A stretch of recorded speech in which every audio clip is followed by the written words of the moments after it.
he's attracting a huge amount of attention.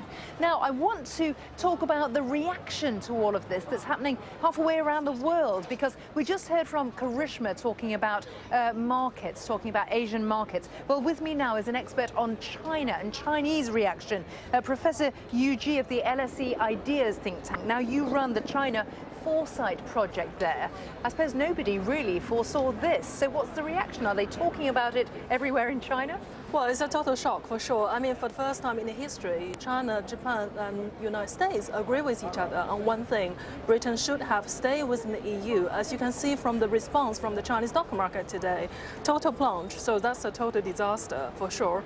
And obviously, in this particular Cameron government made particular effort to cultivate stronger China-UK relations. Yes, on BBC World we've reported again and again on David Cameron and George Osborne inviting the Chinese in, saying this is the place for Chinese investment. They were saying London and the UK is the gateway to Europe for China, but that door seems to be closing. Definitely, for sure. I mean, part of the reason why the Chinese investors want to pay so much attention to the UK market is because of the UK serving as a springboard jump to the European market, because in the UK it's a market for 6 million, whereas for the European market it's a market for 580 million people. So that's a huge consideration for the Chinese investors. They should be really careful on where they're putting their money now.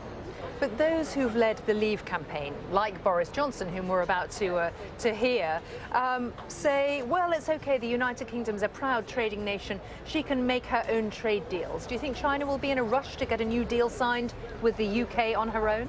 Well, China will certainly make a trade deal with the UK, because don't forget, UK is very much a service-oriented economy. That's what really China wanted. But however, on the other hand, the nuances is China also now facing the problem of excessive capacity and would prefer to export those capacities to European market. And again, come back to this question of springboard and gateway. It seems somehow the door has been totally shut. So I agree with you in here. Yeah, Professor Yu, thank you very much for joining us. Do stay with us here on BBC World. Just to remind you, we are watching the place